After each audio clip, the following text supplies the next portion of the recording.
It has now started. Thank you for reminding me that. And so I'll just take a few introductions and then so that I'm sure of the kind of background different people have. So, Akhtar Abbas, can you hear me? Yes, sir, I can.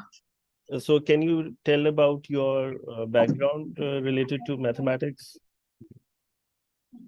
Sir, I am PhD scholar and currently teaching at University of Jang as a lecturer in mathematics. Right, right. So, and what is your area of interest in mathematics? Sir, I did my MPhil in algebra group theory like, And and which, I am teaching topology at university level. okay, That's why I'm okay, interested in this one. okay.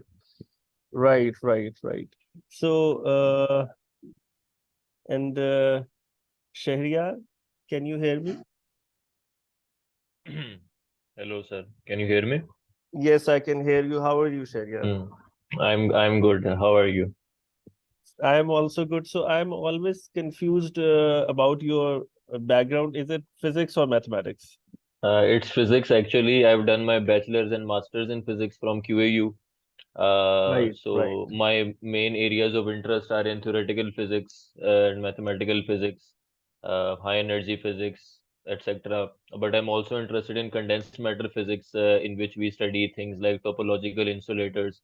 So you have not studied like any mathematics course in that sense, like you haven't studied group theory or abstract No, no. algebra, like No, I have done a few courses online. Like I've watched the course by Tadashi Tokida on topology. That is one of his famous courses on YouTube.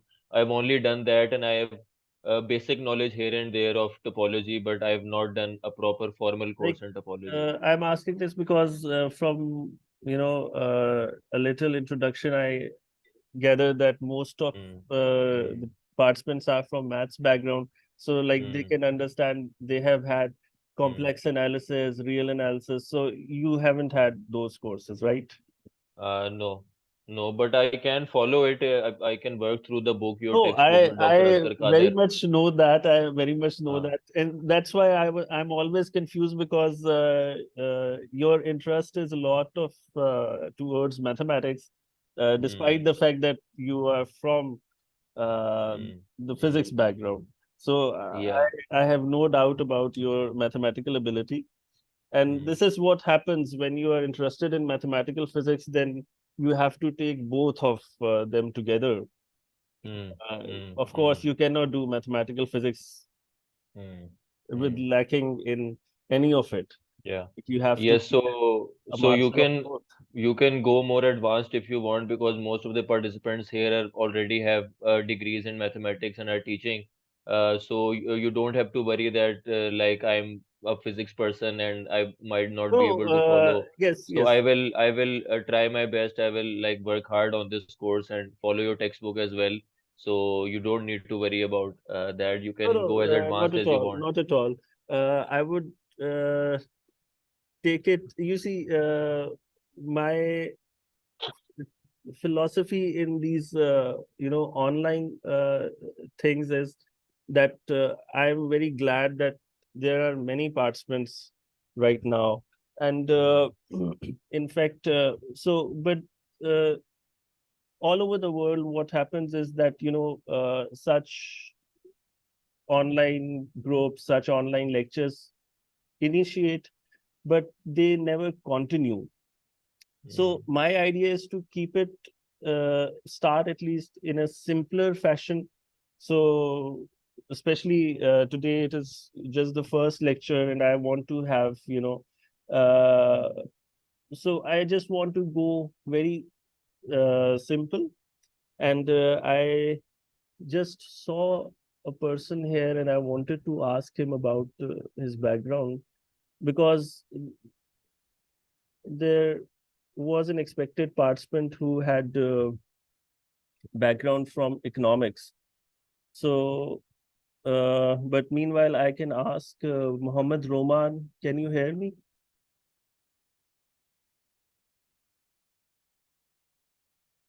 And Mahnur, can you hear me?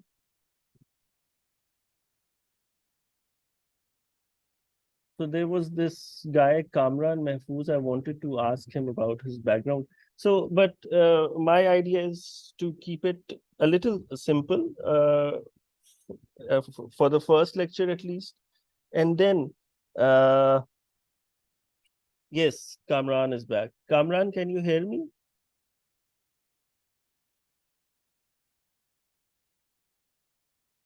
And then we'll gradually, accelerate the pace of the course, and we'll definitely try to cover the whole book.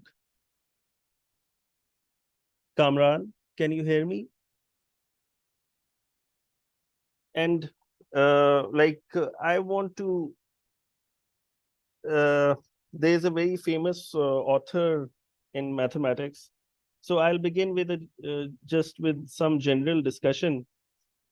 Uh, his name was John Conway, and he, in fact, died because of the COVID. He's a big name in mathematics. So he, in one of his books, presented the idea of spiral learning. So he presented this idea of spiral learning, and I found it to be very interesting as a teaching tool. Uh, so what he meant by spiral learning is that you know what a spiral looks like. It is a spring-like shape. It is based on circle, but so it is a circle, but it goes higher and higher. So if you start traveling on this circle, but by the time you are also increasing your height as well. So that was his idea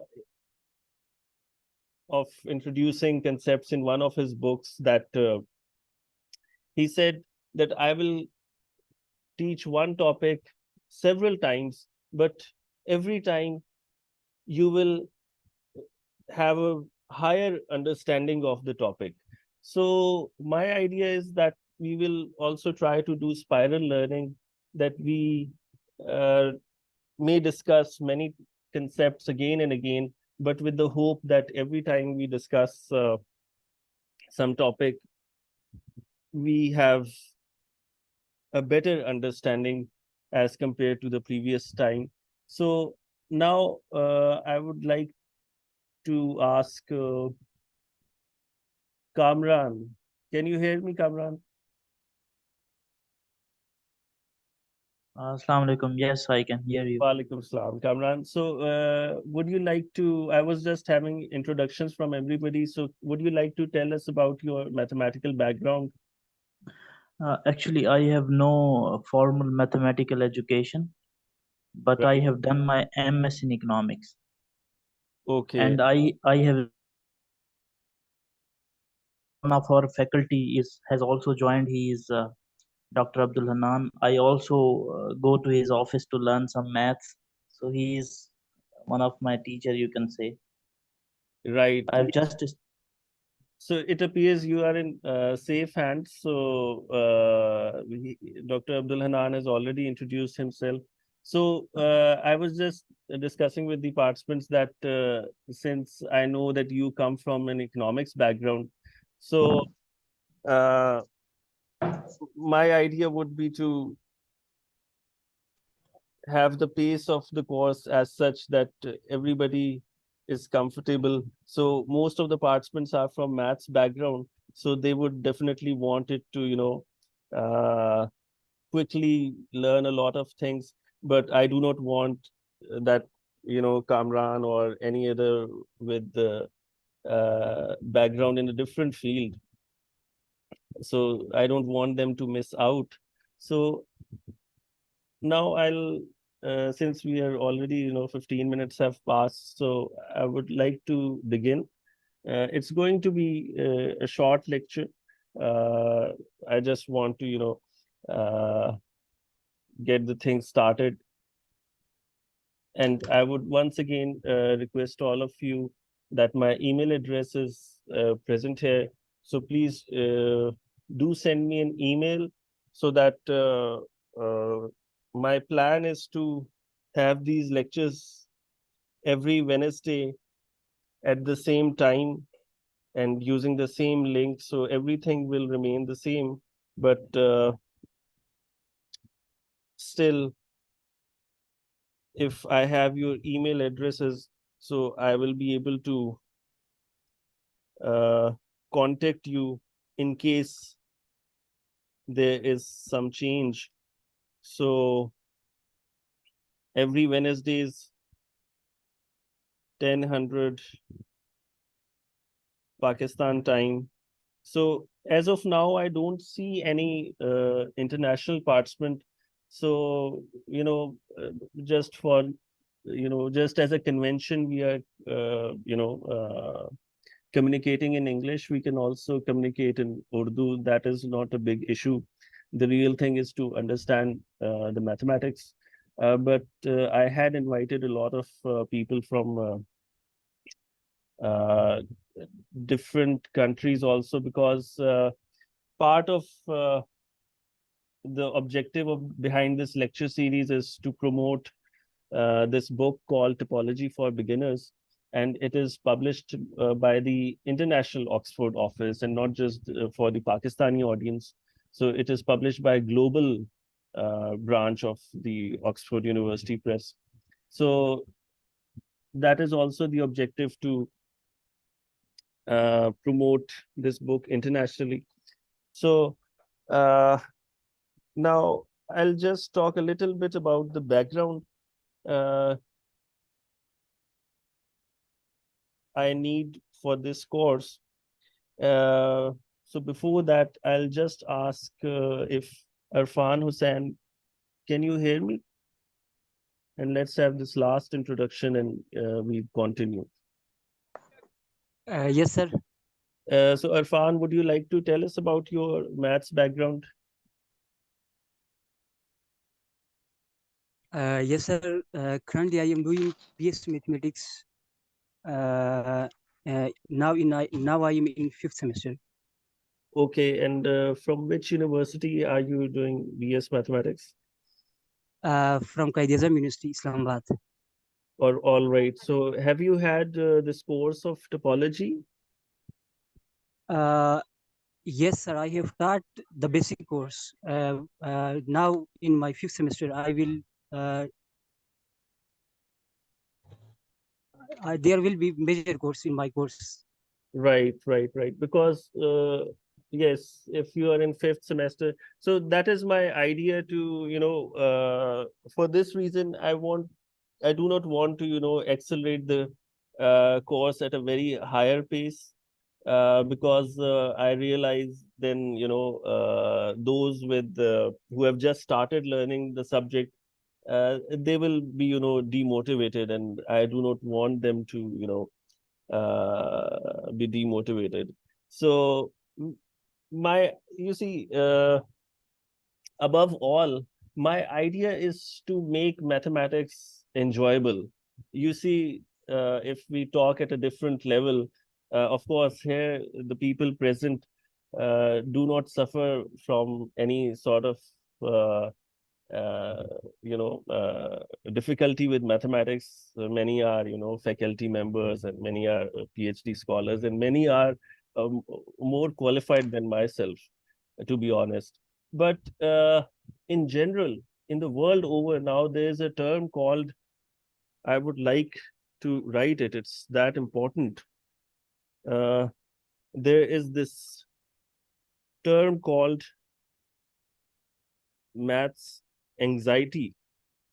So they have, maths is so difficult for many children, like even many adults, that they have, made it sound like a disease, maths anxiety. So, and this is a big challenge for teachers around the globe to make maths enjoyable, make maths learning such that people should really see it as a powerful tool. Uh, like in Pakistan, we often talk about, that there's difference in pure mathematics and applied mathematics, and one is never applied and the other is applied. Whereas I know a faculty member in a Pakistani university who has an engineering background, and he has studied from Georgia University of Technology, which is called Georgia Tech. It's very famous, and he uses topology in engineering projects. So, roughly speaking, like uh, this course is about a different branch of topology. So let me start a new page. So topology has different branches. So, but this course covers what is the main prerequisite for every branch of topology. So this course will cover the very basics. But otherwise, so since I've started a topic, so I just want to wind it up. That there's another branch of topology called algebraic topology.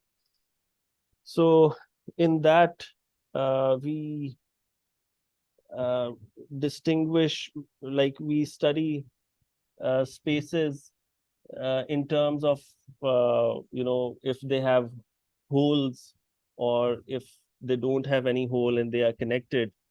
So now this branch of topology called algebraic topology is used to train robots because they treat holes as obstructions. So they teach robots some topology so that robot should be able to identify whether there is an obstruction in its path. So, I mean, so it's, a very deep topic. So I just want to touch on it, that there are applications of every branch of mathematics. There's no such thing as, of course, okay, you want to study mathematics for the sake of mathematics. That's a personal point of view. But as far as application is concerned, so every branch of topology has applications. So, but we'll come to that later. So, my idea with this lecture and with this lecture series on the whole is make it an enjoyable process for the participants. Uh, so, for me, uh, topology is so the kind of topology, the basic topology that we have introduced in this book demands the prerequisite that you should at least know some set theory. Uh, so maybe I would like to ask Kamran if he has some knowledge about sets. Can you hear me, sir? Yes, I can hear you. So Kamran, have you studied sets? Yes, I have gone through the chapters, a few of chapters from the naive set theory of Paul Halmos. I have that book, And and I don't think you need a lot of like I'm just expecting certainly if you yes, have yes, done yes, intermediate. yes. But Of I'm course. also reading that book. Some So, of the chapters I have gone through. so all we require like the basics of set Okay. theory, such as Yes. so you are familiar with De Morgan's laws. Yes.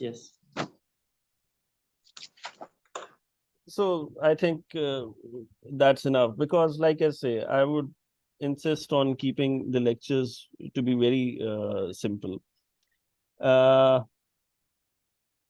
So I excuse the with the rest of the participants whom I have not had time to take an introduction from. But still, if any of the participants, the remaining participants, if they want to introduce themselves, they're most welcome. I see among the new participants there's Fasi, Aina Ramzan, Fatma Riaz. So if any of you three want to introduce yourself, and your mathematical background, you're most welcome.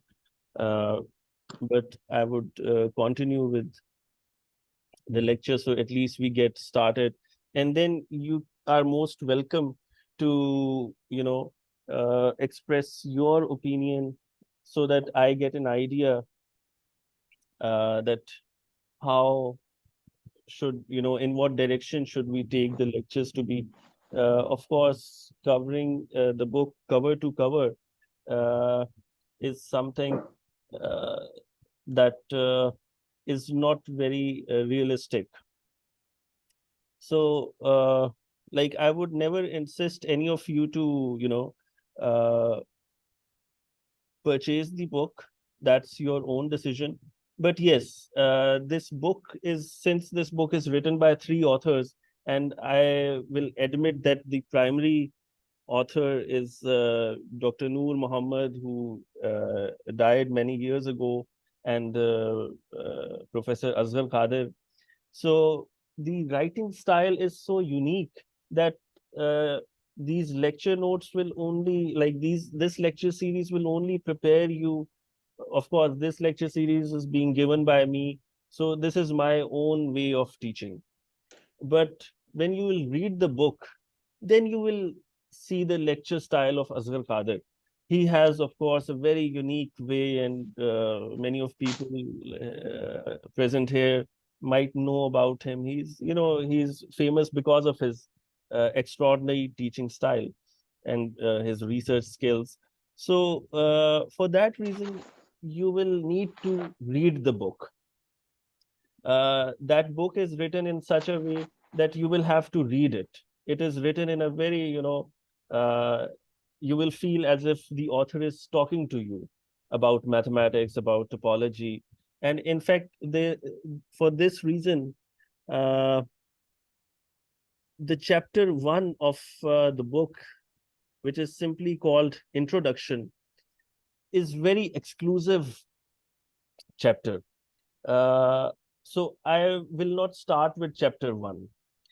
I may refer back to it at times, and I will, of course, talk about the topics of chapter one. But again, I will introduce it in my own way. But if you want to see how Asghar Qadir does it, then you will have to, get a copy of the book and read it yourself, and you will, that experience, I cannot translate that experience to you. So for that, you will have to read the book.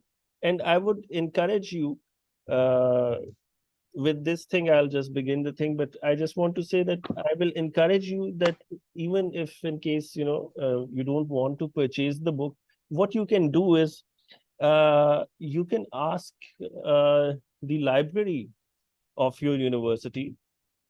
Even if you're a student, I know from my experience with universities, even if you're a student, you can ask the library to arrange the book in the library. You can ask the library to have, say, 5 copies of the book in your library, and then you can, borrow from the library.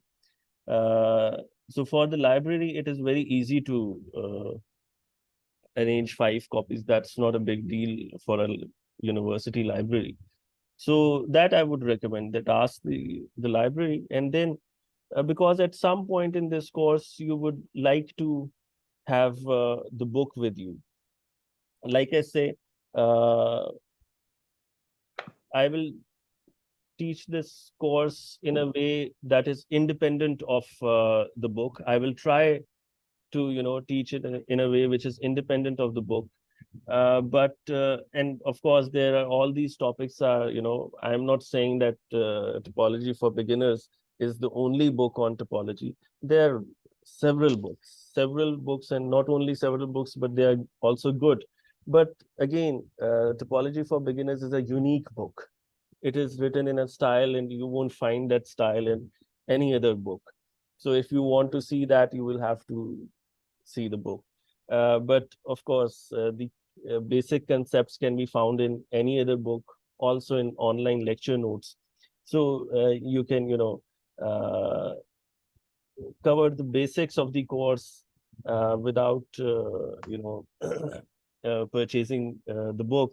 But yes, for some of the exclusive content, you will have to get a hold of the book, and that your university library can do very easily. So I will introduce one angle of topology, and that is what I would say it is like uh, playing with sets. So, if one asks that what is a very basic object in mathematics, uh, then I would say that object is a set. Like even in our life, we organize things. If I know so many people, so many people, but then some are your close relatives, some are you live with your neighbors, that they are people but they are not your close relatives. Some are your relatives, but they are you hardly meet them. You just send them a message on Eid holidays. So I mean, we divide people or anything in our life. So I mean, so if you have a you manage your house, you have expenditures. So we divide things and we organize things in different in different compartments. So in mathematics, whatever it is a set. Say if we have an equation, then we associate with that equation its solution set. Now, that solution set can have many members.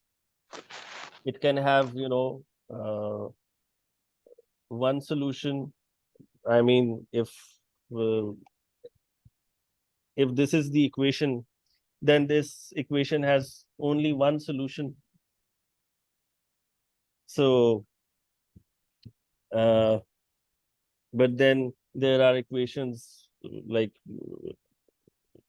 quadratic equation has two solutions, cubic equation will have three solutions. So whatever it is, but it is going to be a set. So the basic object in mathematics is a set. And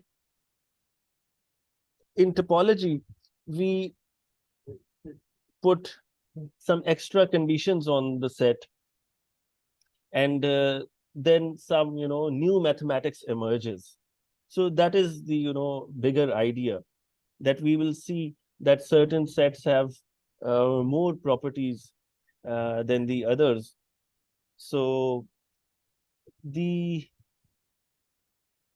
easiest way is to uh, introduce is to use the real numbers.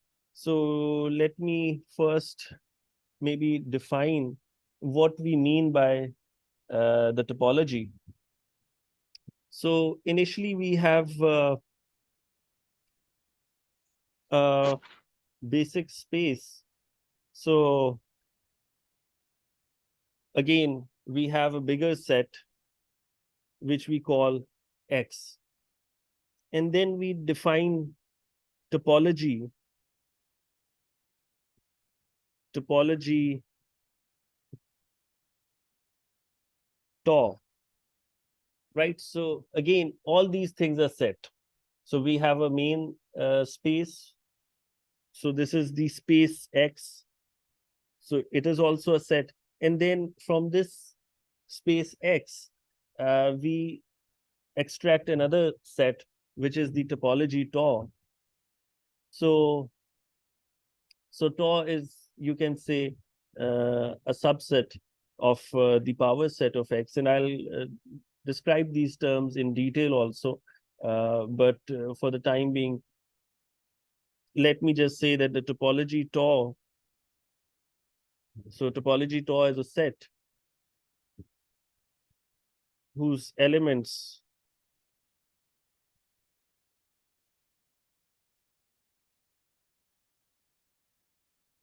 satisfy the following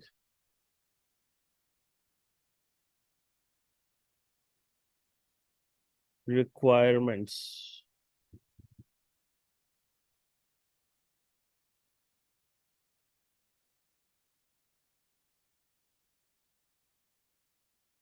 Topology Tor whose elements satisfy the following requirements.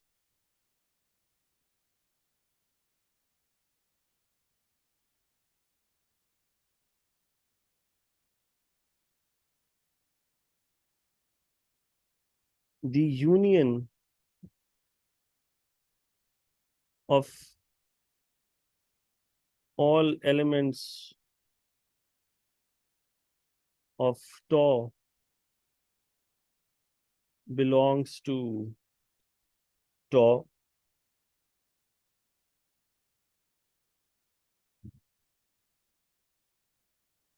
A finite,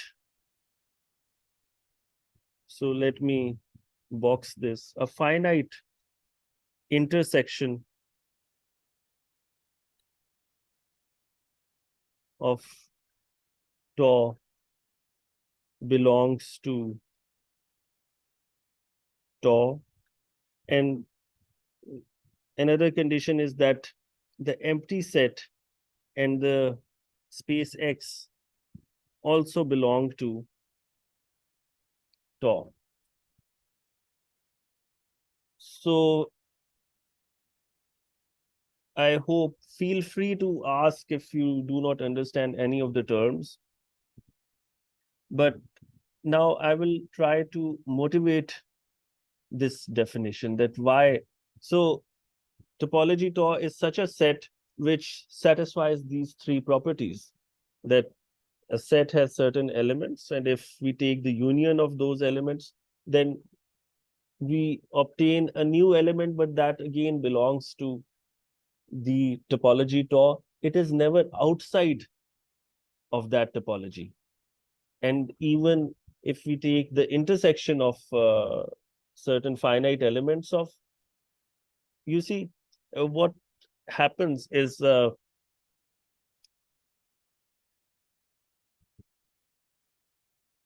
because you see, if union, so I mean, if I have a set, if I have a set 1, 2, and or let me give a better example. Say I have a set of even numbers, and I have a set of odd numbers. Now, what will happen if I take their union? Now, even numbers in themselves are limited. Odd numbers are limited. Like even numbers have different properties. They are divisible by 2. Odd numbers have different properties. But when I take their union, so their union, like, would anybody like to tell me that if I take the union of these two numbers, will that union belong to any of these sets? Well, the answer is no. We will get a new set, which is the set of natural numbers. You combine even and odd numbers. But what notice what has happened, that now the new set is bigger and it does not belong to any of the previous sets. It neither belongs to the set of even numbers, it nor belongs to the set of odd numbers. It's a new bigger set. So now, and that is how the idea of topology restricts the,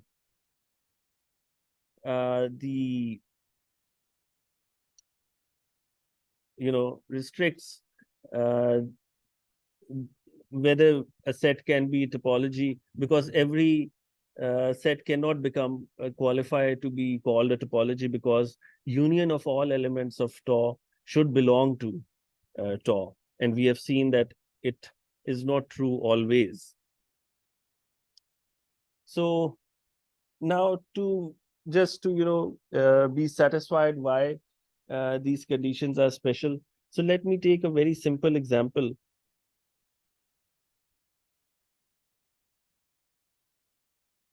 So the simplest kind of topology that we can introduce is called usual topology. And uh, again, the simplest space X that I can choose is the set of real numbers. Because in real numbers, so we define the members of topology tau to be open sets. We call them open sets. So these are the members of the topology tau. And in X is equal to R, the advantage is that we identify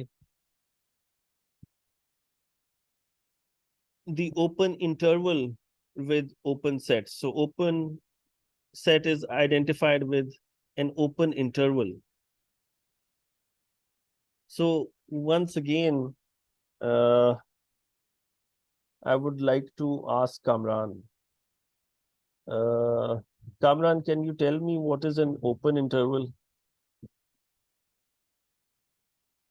No, I don't have clear idea of this. Okay, good, good, very good. So let me just briefly discuss what an open interval. So you must be familiar with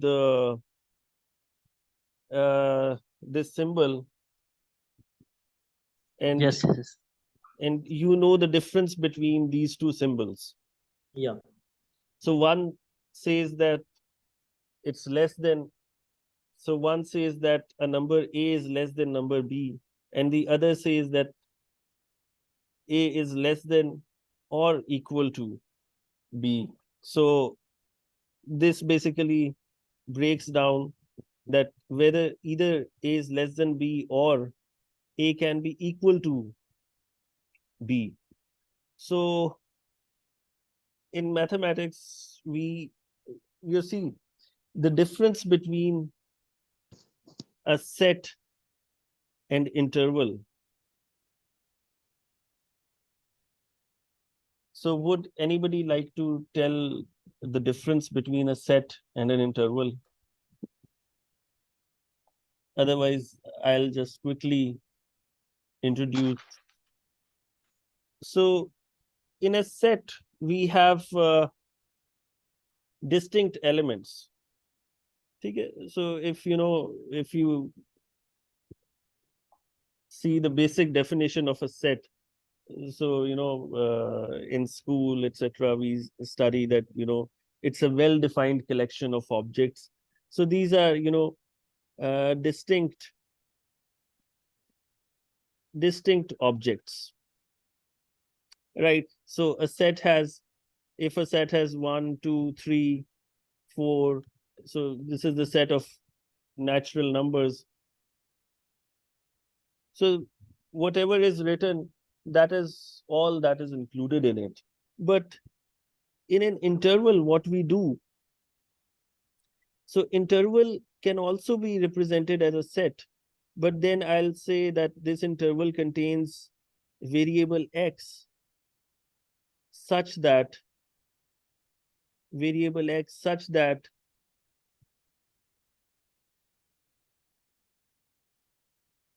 one is less than equal to x less than equal to 5. Now, this is difficult to interpret. It is now very difficult to interpret what this means. Now, what values x will obtain? Would anybody like to tell me why is it difficult to decide what values x will obtain? Because you haven't specified that from which set X belongs to, either the natural number or whole number. Yes, exactly. Because if I say that X belongs to natural numbers, then this set will become 1, 2, 3, 4, 5. But if say X belongs to real numbers, then there are infinite amount of numbers between 1 and 2, infinite between 2 and 3, 3 and 4, 4 and 5. So those will also be included. So in mathematics, like I said, set, the concept of set is the very basic concept. Everything is a set, and you have to be very clear that your variable belongs to what set. You have to be very clear about it. If you have a variable or whatever, you have a topology, but you have to specify the base space. Like even in topology, we are mentioning that there's a capital X set. And because if you change your base space, it will change the, topology or variable. So that will impact everything. So I think the first takeaway message from today's lecture is that so I wanted to highlight the difference between a set and interval. So in an interval, we express it using inequalities. And what happens is that then you get not distinct elements, which are easy to represent using the set notation, but you get a whole range of elements. So since describing a range of elements is not very realistic using set notation, so we use parentheses or square brackets. So if I use parentheses, then that means that X such that A is less than X less than B. And if I use square brackets, then that means that X such that A is less than equal to X less than equal to B.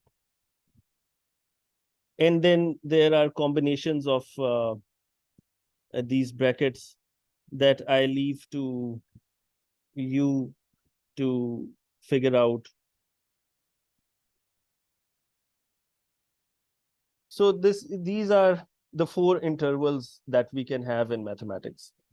So now coming back to our main task. So in topology, in the usual topology on, so defining usual topology on R, we identify open intervals with open sets. So on the real line, we have an open interval, say 0, 2, and then we have another open interval, say 1, 3. Now recall the 2 criterion for a set to make a topology. Now if we have this set, because open sets are open intervals, so if I have this set 0, 2 and this set 1, 3, now unlike the set of even and odd numbers, if I take their union, I obtain 0, 3, which again is an open interval. So that means it is an open set because I've identified open intervals with open sets. So the first condition is satisfied. There are two arbitrary. So it's a specific example just to, make it a little easy. The second case is a little difficult to motivate. So right now, what I'm doing is I'm not even discussing an example. I'm just explaining why the topology, how the topology definition works. So it says that if you take union of open sets, so I had an open set and another open set, and their union gave me uh, again an open set. So there is no problem here. The problem would have been if the union of two open sets would have given me uh, a, a non-open set, which I'll later define to be closed set. But so maybe I should mention here that this is called open interval, and this is called closed interval, and these are called semi-open or semi-closed interval. Sir, how we can formally define interval? Like we have a definition of set, but we don't have like a formal definition of interval. We have Uh, seen just it. no, you see, this is the formal definition of an interval. Again, I would argue that everything in mathematics can be brought down to a set. So interval is not something distinct from a set. Interval is defined in terms of set. Maybe as you pointed out, we can be precise here that X belongs to R. But otherwise, I would argue that this is the precise definition of an interval. So an interval is a set which contains the whole range of numbers between the two endpoints. And the only difference between open and closed interval is whether to include the endpoint or exclude the endpoint, because that is what makes an interval interesting. Because when I say 0, 2, it means that X belongs to R is such that 0 is less than X is less than 2. Now, if you try to put in numbers, it is very interesting.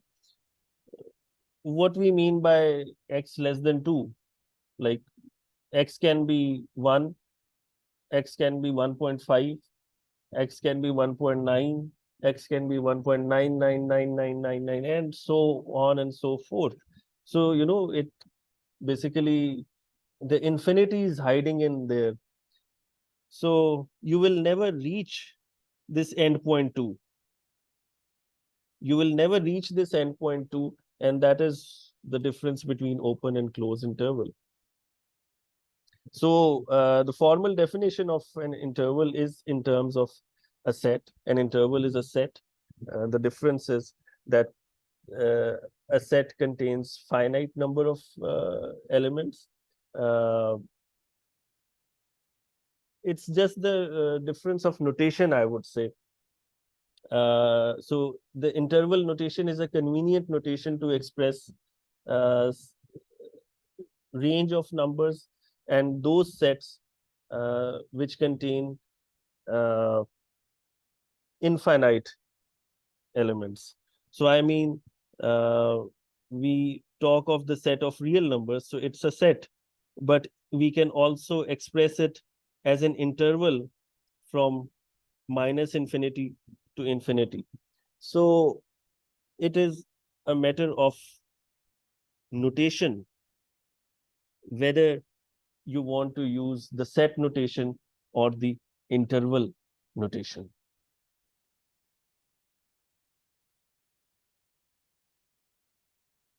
So in the usual topology, we have seen that one of the conditions for topology is verified, that if there are 2 or 3 or 4 or whatsoever open sets, and you combine them and take the union, so you will always get another open set. But now I would like to consider, but before that, is there any question, or are we clear about intervals? Because then I'll move to a slightly difficult example, because if we are not sure about intervals, then the other example is going to be a little involved. Because in if you recall the definition of topology, so I boxed a term when I say that union can be arbitrary. You can take an infinite number of union of open sets, and that will be open. But we cannot take arbitrary intersections.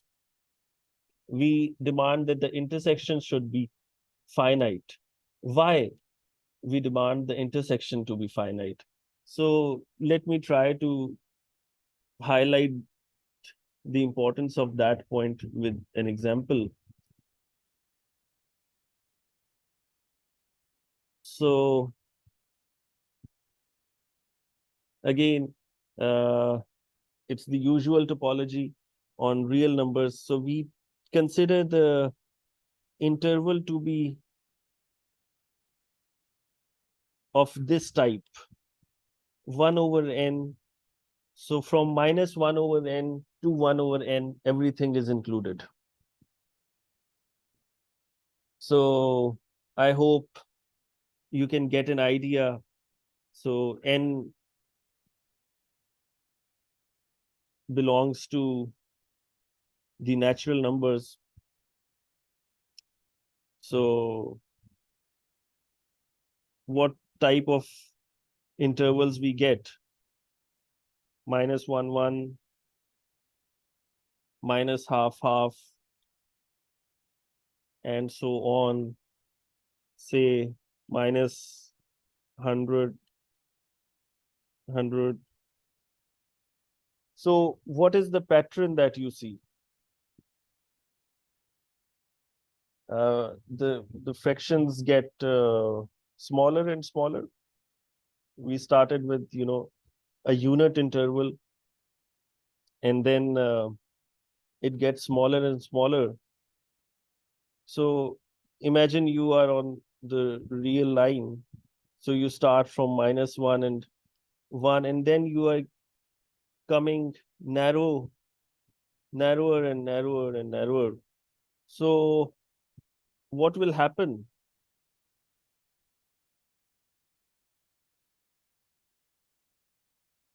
So again, since it is a infinite set, the set of natural numbers, so would anybody like to tell me that the last interval, so there will be no last interval, but as we say in mathematics, that as n approaches infinity, so where will an approach? So an is an interval. As n approaches infinity, I would like to know where will an approach? 0. Yes, because you can see the interval will get narrow and narrow. So interval will get shorter and shorter and shorter and shorter and shorter. So at the end, again, it will be an interval. So, but Now, if we are asked about, since we are asked about the intersection, what will be the intersection of an as n approach uh, infinity and covers all the natural numbers? So the intersection, so the common element in all the such an, the common element in all such an will be, as answered, it will be the zero. Now, what is the problem from the topological point of view? So, from topology aspect, we started with open sets. We started with an open set, which was an open interval, but we obtained a singleton set, a set containing a single element, not a range of elements. So this will happen when we will allow infinite intersections. This will happen when we will allow infinite intersections. For this reason, in the definition of topology, we allow arbitrary unions, because in taking union, we are, expanding the set and making it bigger and bigger. So that doesn't cause problem. But in intersections, as this counter example has shown, there could be problem. So that's why we insist on having finite intersection for the topology to be well defined.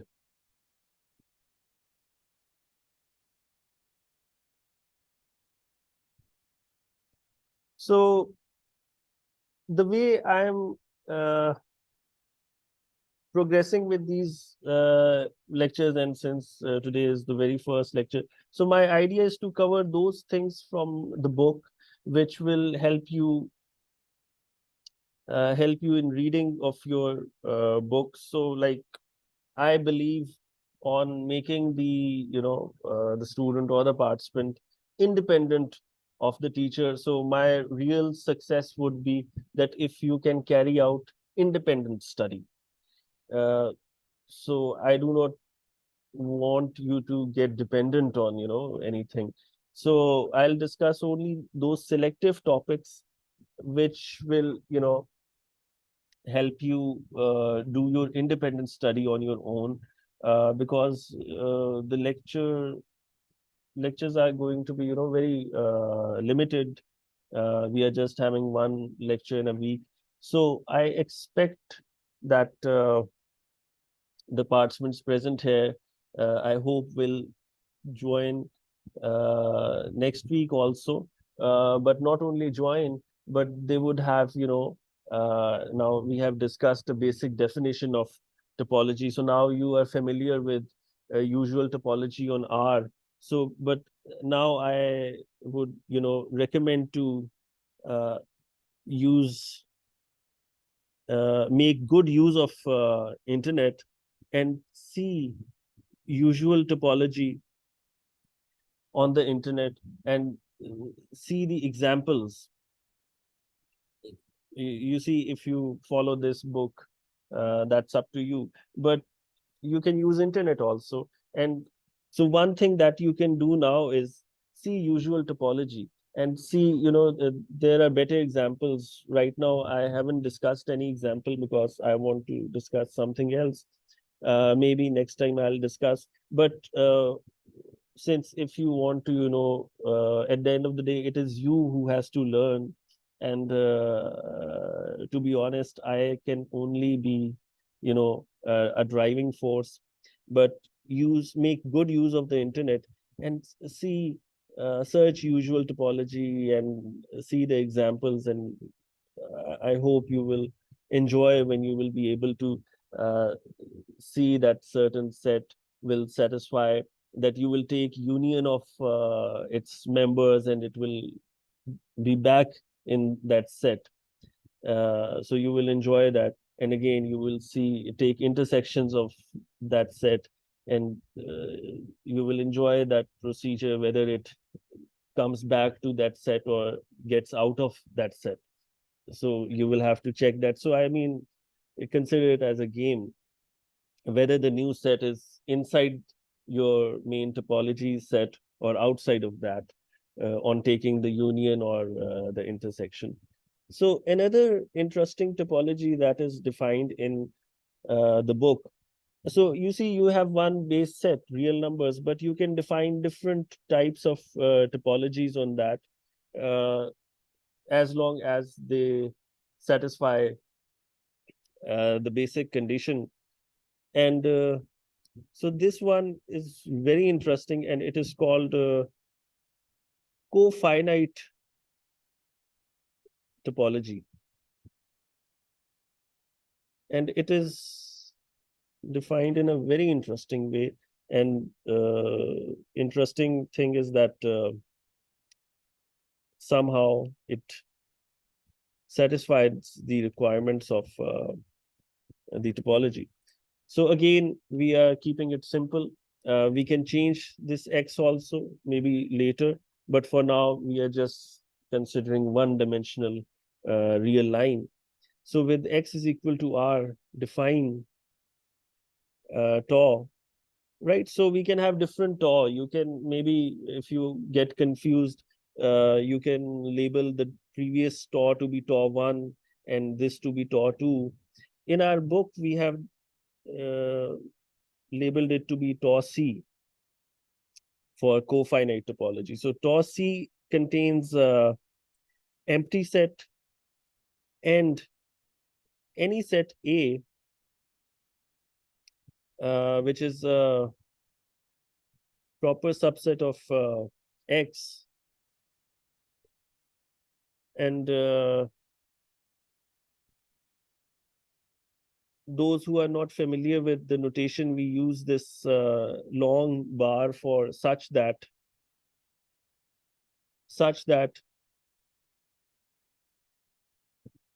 the complement of A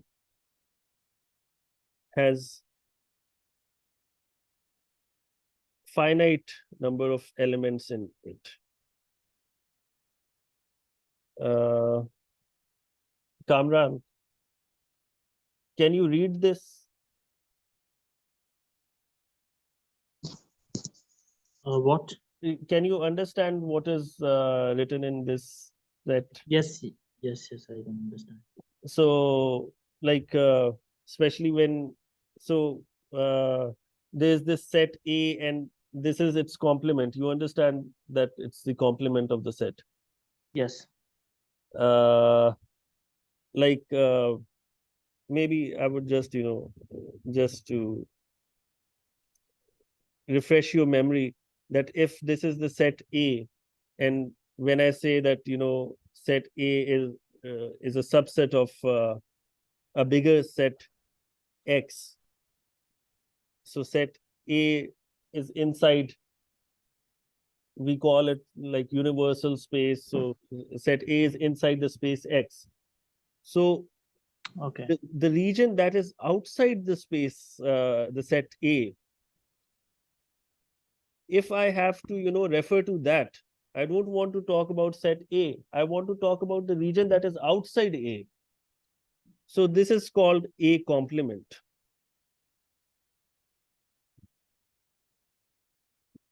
So one is, you see, there are only two things. It's a very simple concept, Kamran, and since you come from an economics background, so I think you can also, I think there's such a concept in economy also, economics also, that, if Pakistan says that there are two things in the world, one is either you are in Pakistan or the rest of the world. right? So there are two ways to look at things. If I say that I can divide the world in only in two sections. I can say that for me the world is either Pakistan or whatever is outside Pakistan. I don't care whether it's India or America or what. I say there are just two things: Pakistan or rest of the world. So it is the same idea. Whether so this space X, but I divide it in uh, two ways. Either everything is inside A, or the things that are outside A. So those that are inside A, I call them, of course, A. But those that are outside A, I call them A complement. So that together, when I combine A with A complement, I get the whole universe, in the universe space or whatever.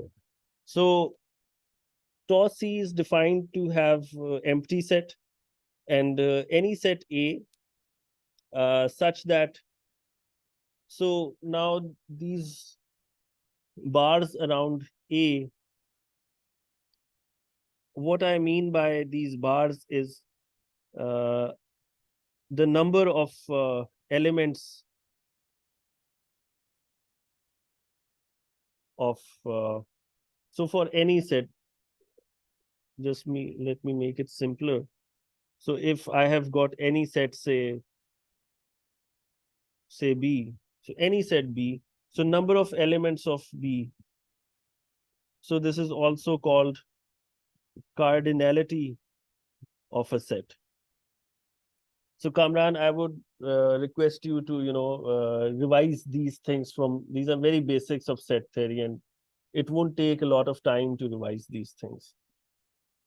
So number of elements, that's it. So in your house, you have a number of members, you know that number. In my house, I have a number of family members. It's a number. I have two cars in my house. So, it's a set of cars of my house, and it has some number. Naturally, if it's a finite set, and that is the whole idea. Some sets are infinite, so for them, the cardinality is difficult to define, and that is defined in chapter 1 of this book, and I'm not going into that for now. But if it's a finite set, then the cardinality is easy to define. And all we are saying here is that, so cofinite topology is interesting because we define it in terms of its complement. We will include A if its complement has got finite number of elements in it. We will include A in TOSI if its complement has got finite elements. So it's a little twisted when you talk of it, but it is used a lot in the book in examples. Important, you cannot read the book without understanding cofinite topology. So that's why I wanted to introduce it. But once you understand it, it's an enjoyable concept. So so what we will do, and after that, I'll wind up for today. But then in the next week, I'll try to, fasten up the pace. But since it was the first lecture, so, things got a little slow. But the idea is not to, cover a lot of material, but also that everybody should be able to. And from next week, maybe I can, we can start discussing the problems and see if, we should have some way of, I mean, it shouldn't be like that we just do lectures and we don't have any, problem sessions, and we have some idea of judging our progress. whether we are, gaining anything from this course, or we are just attending the lectures. So I don't want it to be like that. So I would like that, we also get involved in problems. So I will also suggest those, like I suggested, for since it's the first week, so I don't want to be very harsh in the first week. So you can just see usual topology and the cofinite topology on the internet, and just see the examples and explore it for the fun of it. But I'll just like to show why uh, it cofinite topology makes a topology. So for topology, we have three conditions. So I'll first like to discuss the simple one, uh, that whether X belongs to tau C or not. So I would like to ask that what we will have to do to check whether tau C, X belongs to tau C. What should we do? What is the condition for any set to belong in tau C? We apply the definition of TASI, that how we define TASI, just apply on X. Okay, we apply. And what is the definition like? What is the definition? What happen when we apply that? We have to take its complement and then number of element like cardinality and see it Okay, will it okay. belong. So what is the complement of X? So what is X? X line R, Yes, X is the whole space we have R. then it's empty because Okay, you right. And cardinality of empty set is 0. So which belongs to the set of natural numbers. So let me also clarify that it's in different books it is defined differently, but in our book we define the set of natural numbers to contain 0 also. So with this definition of natural numbers, X belongs to tau C. So I hope everybody's clear that X belongs to tau C. And what about phi? The empty set was also supposed to be in tau C. So if you apply the same definition to empty set, then we will run into problems. And that is why we already included phi in the definition of tau C, because it will not come the other way. So then the main two conditions would require the knowledge of De Morgan's laws. And then in mathematics, we also introduce sometimes an index set I. So that is simply to, if we have a sequence of sets, say A1, A2, A3, and so on. So just to make the notation compact, I will say A alpha, where alpha belongs to I, and I is the index set 1, 2, 3, and so on. So this is a lot of notation that not many, but at least Kamran will have to, revise that. So because if, give me a moment, please.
Sorry for the interruption. So, okay, I may not be able to complete this definition, but okay, I'll just. So first, we need to check whether arbitrary unions of a set A belong to this topology tau C that we have defined to be the cofinite topology. So again, as one of the participants told us, that we have to verify the condition. So this compact notation tells me, these are unions of A alpha, where alpha is the,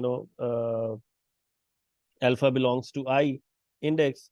So it simply means that, in simple words, all we are saying is that A1 union A2 union A3 union and so on. So arbitrary unions must lie in the uh, set in the tau C, and to lie in tau C, their complement must be finite. So let's check that. So by De Morgan laws, we know that complement of union is the intersection of complements. So I would request all of you to revise these things if you have difficulty in understanding. So by De Morgan's laws, this is what it translates to. So now the next step is to check the cardinality of what we have obtained. So cardinality of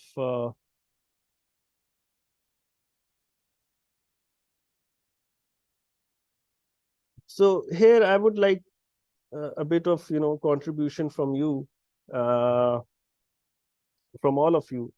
What do you think, like, because there are a lot of intersections again. So again, this should be read as A1 complement intersection A2 complement intersection, so on. So what will be the cardinality?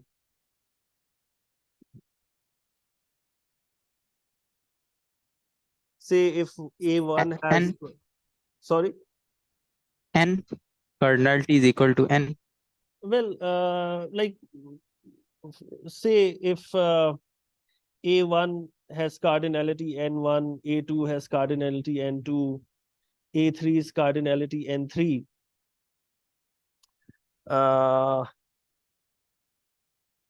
Then, like, what will happen?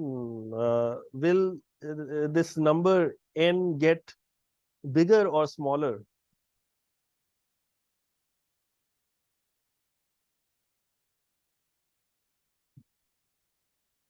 We are taking intersections. What happens in intersections? Will the number of elements get bigger or smaller? Smaller. Okay. So I accept it, but you had a doubt in your tone. So, but okay, you're right. You're right.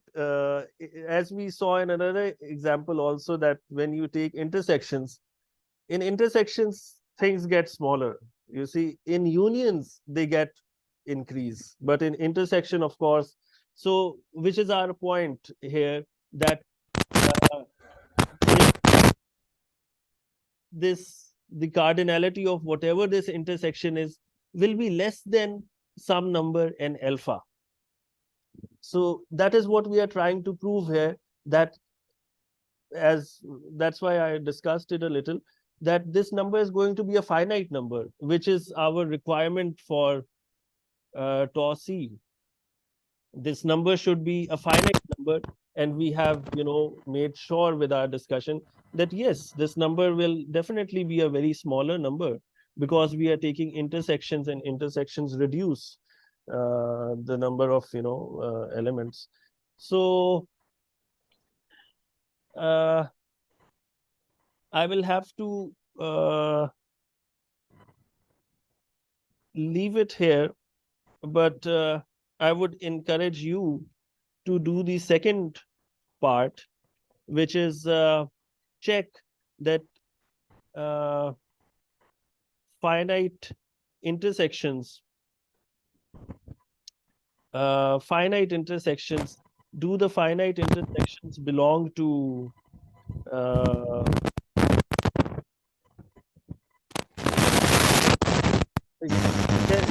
can you mute your mic? Somebody's mic is on and a lot of distortion. Right. So now this last part, I would like you to try that if the finite intersections uh, fulfill the criteria for topology, and let's try it. And you know the logic for the cofinite topology. And as I said, that you can also, you're most welcome to search it on internet and all, explore usual topology and cofinite topology. So what you have gained from this lecture is there are two, examples of topology. So you have a basic set, and then you provide some conditions. In usual topology, we said that every open interval is an open set, and we saw that yes, it works. It does give you the definition of topology.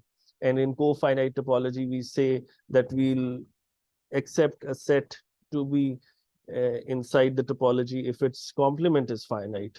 And we see that one of the conditions is verified. In fact, two conditions. Empty set was already there. The capital X main set is also there. Arbitrary unions are also there. So the only condition that remains to be checked is that finite intersections should be there. And so let do